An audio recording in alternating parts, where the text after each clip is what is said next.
Jamani kwema hapa. Kwema vipi? Samanini jamani. Mimi nasambaza neno la Bwana. Tarehe 5 mwezi wa 6 tutakuwa na kongamano, tutakuwa tunasifu na kumwabudu Mwenyezi Mungu. Kwa hiyo nikaona na nyinyi mje, nimewakuta hapa nisiwapite tu hivi hivi. Lo, kanisa itakuwa wapi? Hilo kanisa bwana itakuwa Chanika Zingiziwa. Vipi mwachana na unamsikiliza wewe Anita ndio na mambo yetu wewe vipi? Tulia. Haya mambo ya kanisa bwana, mambo ya Mungu. Ngoja nimuulize vizuri.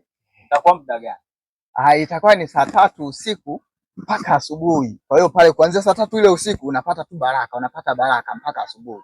Kwa hiyo na nyinyi mkija mkiombewa ndoa yenu inakuwa imara na simama. Mnakuwa mnakisiana sehemu pazuri, sio uchochoroni.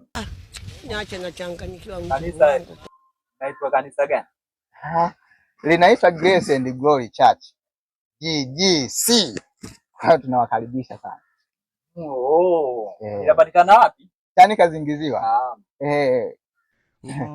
Mbaye vizuri basi na wewe uvae vizuri basi usije hivyo sawa? Na sadaka mje nazo sawa jamani? Karibuni sana kwenye kongamano. Ambaye nipite msinigusishe. Sinigusishe jamani. Na nini mje?